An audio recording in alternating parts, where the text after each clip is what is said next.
de temps en temps, ça revient, les événements de 80, et ce qu'on a vécu et tout ça. Donc forcément, ça reste, mais ça reste dans beaucoup de militants et militantes de la CFDT, ça reste marqué dans les mémoires. Hein. Tous ceux qui ont participé de près ou de loin à cette période 80, 85, 86, disons, pour eux, c'est gravé à jamais dans leur mémoire. On ne peut pas oublier ça, c'est inoubliable, inoubliable. On a suivi quand même les événements au fur et à mesure des mois qui passaient et des mouvements de grève qui s'affirmaient. Et quand il y a eu des déclics, donc en 1980, on était préparés psychologiquement et politiquement et syndicalement à réagir. Et donc on a assez bien réagi justement et assez vite pour apporter le soutien à tous les amis polonais. Et donc la CFDT a été le premier syndicat en France et en Europe à apporter un soutien syndical, mais aussi concret, soit financièrement, soit politiquement. Et nous avons un militant de la CFDT, un métallurgiste, qui vit toujours d'ailleurs, qui habite la région parisienne, Claude Sardet, qui, à la demande d'Edmond Maire, qui à l'époque était le secrétaire général de la CFDT, lui a demandé d'aller à Gdansk pour témoigner physiquement, concrètement, de la solidarité des syndicalistes français. Et donc Claude Sardet est parti à Gdansk, et il est allé à une assemblée générale des grévistes, qui avait lieu tous les jours d'ailleurs, et il a apporté un mot de soutien, et il a surtout remis l'enveloppe financière de solidarité. C'était la première fois que cette démarche se faisait, et c'était la première fois qu'un syndicat venait auprès de Solidarność pour lui témoigner de leur soutien. Il y avait déjà des contacts au fur et à mesure que les grèves s'amplifiaient. Un certain nombre de militants de la CFDT, soit des métallurgistes, soit en règle générale de toute profession, prenaient part à ce mouvement, quoi, en suivant des informations, en réagissant, en envoyant des délégations à l'ambassade de Pologne en France, etc., etc. Il y a eu des multiples petits ruisseaux qui ont fait des grandes rivières, comme on dit. Et comment ça s'est enclenché? On a vu notre congrès qui a lieu, à l'époque c'était tous les 3 ans, et donc on avait un congrès en 1980. Nous avons fait des jumelages syndicaux. Et dans ce cadre-là, quand on a eu notre congrès, on avait invité nos homologues de Solidarność de la région de Mazowieckie, et donc en tête Zbigniew Bujak, qui était à l'époque le leader de la région, et plus que ça même, parce qu'il était à la commission nationale. Et donc ils sont venus à Paris, ils étaient 4 ou 5, je ne sais plus, dont une femme qui était là, et Marguerite Malasinska, et donc ils ont vécu notre congrès, et eux, au moment de partir, nous ont fait la réciprocité. Et donc, ils nous ont invités au congrès régional de Solidarność, qui devait se tenir un mois après, début décembre, à partir du 5 décembre, du 5 au 12 décembre. Et donc, on a accepté l'invitation, bien sûr. Et donc, c'est là que les choses se sont mises en route, parce qu'à l'époque, il fallait des visas. Et donc, on avait fait une demande de visa pour 5 d'entre nous, pour aller en délégation au congrès de Solidarność à Varsovie, qui se tenait à l'école de médecine. Et les jours passaient, et les semaines passaient, et les visas n'arrivaient pas. Donc on est arrivé au moment de partir, on n'avait pas de visa. Donc avec la complicité des gens de l'ambassade française à Varsovie, la complicité de militants CFDT des affaires étrangères ici et la police, on a réussi à passer à l'aéroport à Orly sans les visas. On est parti sans visa. Enfin, on ne prenait pas beaucoup de risques, nous, sauf à ne pas arriver au bout du chemin. Bon, donc nous sommes partis sans visa. avec l'accord de nos amis polonais. On avait fait, à l'époque, c'était des telex. On avait fait envoyer un telex à Zbigniew Boujak pour lui dire, voilà, on n'a pas nos visas. Nous, on est prêts à venir, mais nous, on risque rien. C'est vous. Qu'est-ce que tu en penses? Réponse quasi immédiate pour dire, on vous attend. Parce qu'en même temps, pour eux, c'était une forme de soutien concret, réel dans l'ambiance de l'époque, quoi. Bon, à nous la partie, les flics d'Orly nous ont laissé passer, ça c'était préparé en complicité. Nous la partie dans l'avion, c'était un soir, vers 18h, à l'aéroport d'Orly, et 2 heures après, ou quelque chose comme ça, on arrivait à Varsovie. Oui, mais là, on n'avait pas les visas. Donc, impossible de franchir la frontière à l'aéroport de Varsovie. Alors bon, on a quand même remué ciel et terre, et Valéza s'est mis dans la boucle, et donc en gros, il a dit ou vous laissez passer les Français, ou bien il était à Gdansk, ou bien je viens à Varsovie. Ça a duré 1 heure, au bout d'1 heure, la police polonaise nous a laissé passer, et donc on avait franchi la frontière à l'aéroport. Et donc de là, on a été conduit au congrès, qui se tenait encore une fois à l'Académie de médecine. Et là, c'était une ovation formidable, pas pour nous, mais pour le fait qu'ils aient réussi à faire plier le régime de l'époque pour que 5 Français puissent venir en délégation au congrès de Solidarność à Varsovie. Ça, c'est des inoubliables. Inoubliables. Quand j'en parle, je suis encore un peu ému. J'ai eu la chance et l'honneur de rencontrer Populescu quand je suis allé en Pologne. Parce qu'au moment du congrès de Solidarność à Varsovie, là, à l'école de médecine, comme ailleurs dans la Pologne d'ailleurs, le congrès commençait par une messe, tous les jours. Et donc, une des messes du jour avait été célébrée par Populescu. Et moi j'étais là, avec les autres personnes de la CFDT, on participait à tout, aux discussions, aux messes, enfin bref. C'était l'ambiance générale. Et donc on a eu la chance, un matin, où c'est Populescu lui-même qui célèbre la messe. Et donc on l'a rencontré, on a pu discuter un peu avec lui. Et quand j'ai appris ce qui lui était arrivé, on était tous tristes, quoi. On était vraiment abasourdis. Et en plus, c'était un type sympa, jeune et sympa. Curé, mais jeune et sympa. C'était le Valéza de l'église, à l'époque, un peu. Et on a su après, longtemps après, que le ministre de l'Intérieur avait été pour quelque chose dans cet assassinat. Donc on est resté toute la semaine du 5 au 12 décembre à Varsovie et sa région, on a pas mal circulé. On avait vu les visages jusqu'au jeudi. Nous, on avait vendu jusqu'au samedi, donc toute la semaine, du 5 au 12. Bon, on avait eu les visages jusqu'au jeudi. Le jeudi, on est retourné auprès des autorités polonaises pour demander une prolongation des visas. Ils devenaient fous avec nous, quoi. Et donc, on a eu la prolongation des visas jusqu'au samedi, ce qu'on voulait, quoi, en fait. Et puis, donc, on a fait tout un périple dans Varsovie et alentour. On a même été jusqu'à la frontière à Biała-Polska. Ça glissait de partout.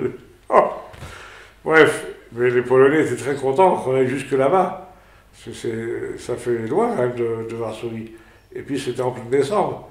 Donc, les routes très mauvaises, enfin, c'était... Bon.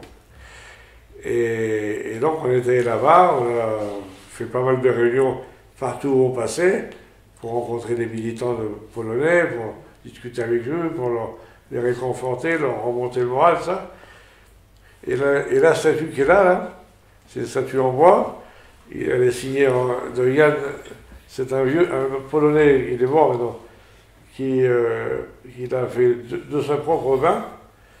Et donc, elle est gravée là, Jan Dworowski, et il me l'a offert, en remerciement d'être venu jusqu'au fin fond de la Pologne. Et alors cette statue-là, Quand je suis rentré de Pologne le 13 décembre au soir, le 14, il y avait pas mal de monde de la TU, parce qu'on était au cœur d'actualité, quoi. Et donc il y a TF1 en France qui m'a demandé de venir sur le plateau pour témoigner de notre voyage en Pologne. Et moi j'avais amené cette statue pour mettre en évidence pendant l'interview. Et donc voilà, c'est une statue qui a beaucoup d'histoire. Il y avait un copain qui était là, sa femme était très malade, elle dormait mal la nuit, pas bien, même du tout. C'est elle qui, à 4 h du matin, a écouté la radio, elle a écouté le coup d'État à Varsovie. Elle a réveillé son mari pour lui dire, qui était avec moi en Pologne, et donc pour lui dire qu'il y a un coup d'État en Pologne. Et c'est à partir de là que le combat de combat est parti, quoi. Il m'a téléphoné, j'ai téléphoné moi à l'époque à Jacques Chirac, qui était le responsable de l'international à la CFDT, qui malheureusement est décédé lui aussi. Et je lui téléphone, et il me dit « Allô, c'est l'hôpital, c'est l'hôpital ?» Je dis « Non, c'est pas l'hôpital, c'est Jean-Pierre Aubuchon. » Parce qu'il attendait la naissance d'un petit-fils. Et à partir de là est partie toute la mécanique. On s'est retrouvés tous à la siège de la CFDT pour voir les dispositions à prendre, organiser la première riposte, quoi. Et on avait eu le concours de Georges Mink, un chercheur polonais, intellectuel polonais, qui était déjà à l'époque était proche de la CFDT. Et donc il était là, et donc il nous a beaucoup aidé aussi à organiser des premières réactions, tenant compte aussi de l'expression des Polonais, etc. La toute première riposte, ça a été d'un appel à un rassemblement devant l'ambassade de Pologne à Paris. Et une parenthèse encore, si vous allez à l'ambassade de Pologne à Paris, devant, sur l'esplanade là, il y a encore une stèle, la stèle de Solidarność. Ça vient de ce moment-là, marqué et gravé dans le marbre, si je puis dire, le soutien à Solidarność. Et encore, hein, à l'époque, on était interdit d'ambassade, bien sûr. Il y a eu donc le premier appel à une grande manifestation le lundi soir, le 14 décembre. Il y a eu tout un enchaînement de solidarités syndicales, sauf la CGT. Mais il y avait FO, il y avait CFTC, etc. à l'époque. Et FO est assez divers dans ses prises de position au niveau de ces organisations. Et FO de Loire-Atlantique, qui était plutôt gauche-gauche, avait décrété qu'il n'irait pas à la manifestation du 14 décembre au soir, parce que Bobichon est rentré de Pologne avec une statue, ils avaient cru que c'était la Vierge, mais c'était pas... Donc il y a eu un refus des faux de Loire-Atlantique de participer à la manifestation du 14 décembre au soir. Ça dépassait même les syndicalistes. Le peuple français, le peuple français a toujours la Pologne un peu au cœur. C'est un peu sentimental. Et donc, quand il s'est passé des choses comme ça, vraiment, il y a eu des réactions incroyables. Mais pas que les syndicalistes. Hein. C'était un peu à l'image de Solidarność. Solidarność dépassait l'organisation des seuls syndicalistes. Il y avait des gens de toute obéissance, de toutes conditions, etc. Les intellectuels, les travailleurs, les jeunes. Ben, on retrouvait cette ambiance de Solidarność en Pologne, ici en France. Quelque chose d'incroyable. C'était au mois de décembre. Donc le coup d'État était eu lieu le 13. Donc au mois de décembre arrive Noël. Et donc le 23 décembre, on a fait un grand meeting à la mutualité là, à Paris. La mutualité n'avait jamais vu autant de monde. C'est grand pourtant, mais il n'y avait pas assez de place pour tout le monde. Et il y avait là à l'époque des intellectuels, des artistes. Il y avait Yves Montand, qui n'était pas encore mort, Simone Signoret et compagnie. Bref, c'était vraiment l'image de Solidarność. Le lien entre les travailleurs et les intellectuels écrivains ou artistes, etc. Donc on a fait ça le 23 décembre, l'avant-veille de Noël. Et là aussi, c'était l'occasion de ramasser la collecte financière. Mais c'était risqué parce que 2 jours avant Noël, qui peut avoir dans la tête d'aller à un meeting à la mutualité? C'était bondé de monde, il y en avait partout. La mutualité n'avait jamais vu ça. Et donc, voilà, c'est une soirée qui est bien passée, bien terminée, dans l'enthousiasme, malgré tout. Mais on avait appris que Tadeusz Mazowiecki avait été assassiné. À l'époque, 23 décembre. Nous, on le connaissait bien. Et donc, on dit, on ne peut pas laisser ça là, il faut encore réagir. Et donc, le meeting de la mutualité va être un peu en l'honneur de Tadeusz Mazowiecki. On a donné un rendez-vous au cardinal archevêque de Paris, parce qu'on voulait qu'il célèbre une messe en la mémoire de Tadeusz Mazowiecki, qui pour nous était mort. On voulait faire un geste fort. On a demandé un rendez-vous. C'était Monseigneur Lustiger à l'époque. Et c'était pas très difficile de le convaincre. Donc aussitôt, il a dit oui. Donc le 23 décembre, avant la meeting de la mutualité, il était célébré une messe à Notre-Dame de Paris en la mémoire de Tadeusz Mazowiecki, qui était mort, mais pas mort. On avait fait confectionner des badges Solidarność à la CFDT à Paris. C'est la première fois qu'on voyait ça. Des gens, y compris des gens normaux, enfin entre guillemets, pas syndicalistes, venaient faire la queue, la file, au local de la CFDT à Paris, rue de Dunkerque, pour pouvoir acheter des badges de Solidarność. Incroyable. J'ai jamais vu. Pendant toutes les premières semaines, ou même les premiers mois de la naissance de Solidarność, tout le monde était un peu craintif de ce qui allait se passer, de comment ça allait se passer, etc. Parce qu'il y a eu quand même des actes criminels qui ont eu lieu après, organisés par exemple par la police de Varsovie. Je me rappelle, on avait le ministre de l'Intérieur de l'époque, je ne sais plus son nom en tête, mais bon, en gros, il avait mis en avant le fait que il y avait des bandits là qui étaient en train de s'occuper d'organiser la Pologne. Bon, il avait une approche comme ça. On est resté là un peu en attente de savoir comment les choses allaient évoluer, parce qu'il faut toujours penser qu'à l'époque, il faut se constituer dans le contexte de l'époque. Nous, les Français, syndicalistes ou pas, on risque rien. Mais ce qu'on pouvait faire ici ou ailleurs, ça pouvait avoir des conséquences sur les Polonais eux-mêmes, dans leur façon d'agir, dans leur façon de réagir, etc. Donc il fallait être prudent.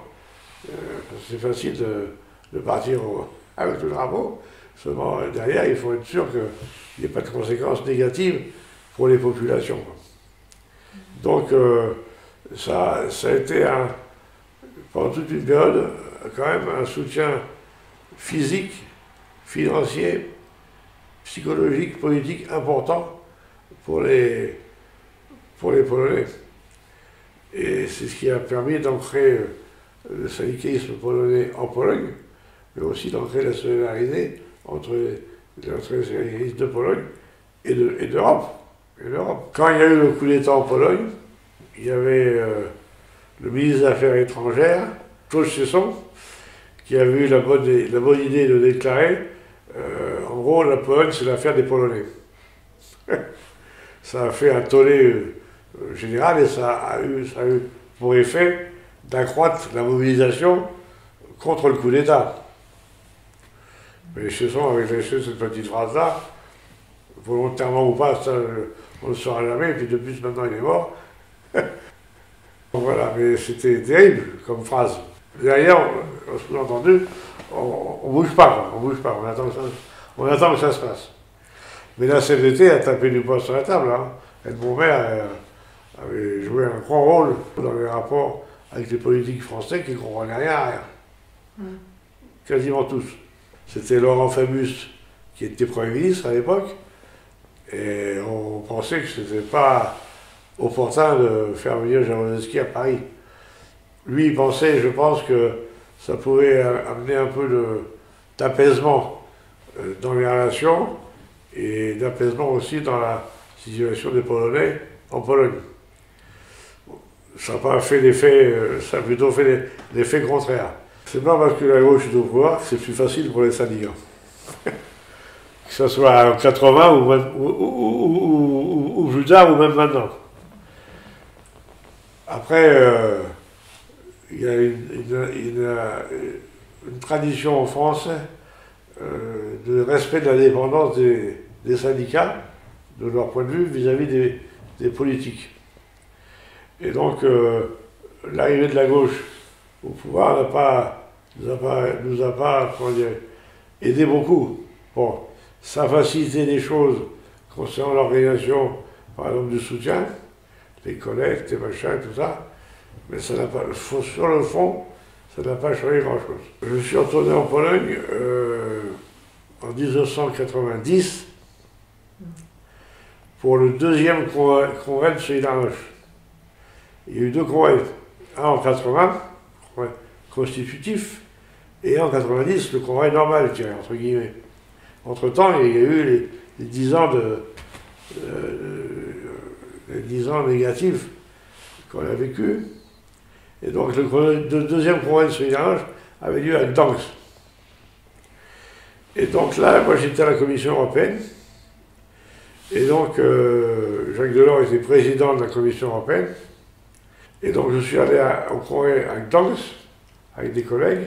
Et on avait organisé un stand d'information sur l'Europe et la Pologne.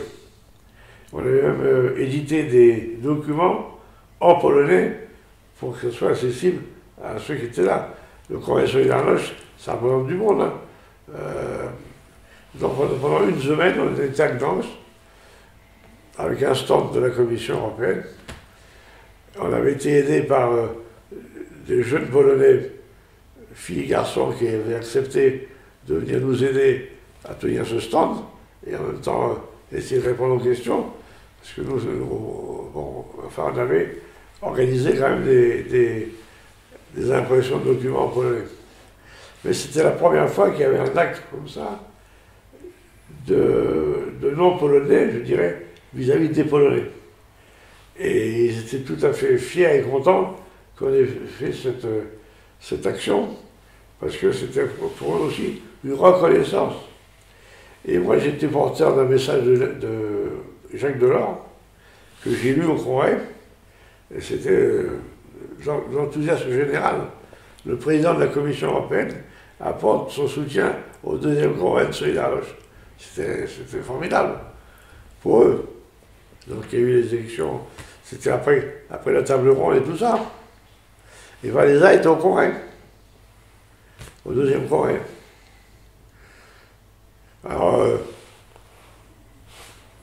les Français syndicaux qui étaient là avaient été un peu étonnés, mais bon, ça fait partie de la culture et puis de l'ambiance de l'époque. Dans un congrès syndical, on a l'habitude ici d'avoir un débat sur le programme, sur les orientations et compagnie. Au deuxième congrès de Solidarność, en gros, pour résumer vite, le programme, disaient les uns, le programme, c'est moi.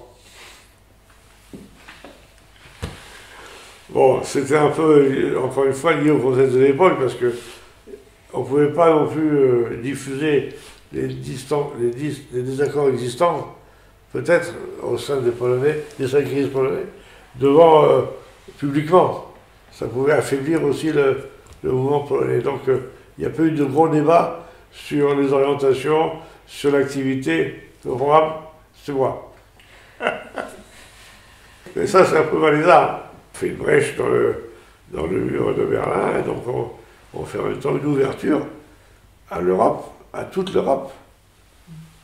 À l'Europe dite de l'Est à l'époque, et à l'Europe dite de l'Ouest.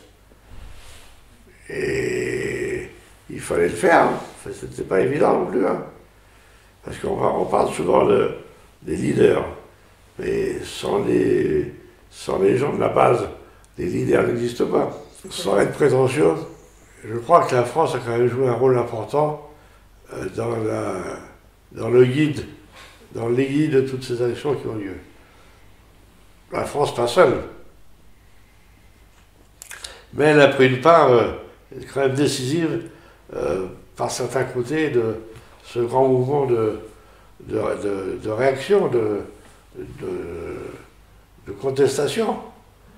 La France était quand même à la pointe. Bon, d'autres pays aussi, hein.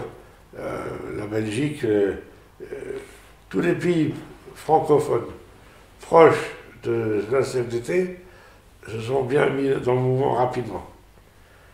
Et puis après, d'autres sont suivis, bien sûr. Hein. Les Allemands ont été formidables à un moment donné d'une époque pour entrer dans le jeu de la solidarité. Et les Allemands, à l'époque, c'était quelque chose. Ça l'est toujours. Mais au plan rapport de force syndical en Europe, l'Allemagne pesait beaucoup. Les Britanniques aussi. Les Italiens. Donc, il y a eu... ce serait prétentieux de revendiquer pour la France et les syndicalistes français un rôle déterminant, en tout cas un rôle essentiel, oui. Un rôle essentiel, oui.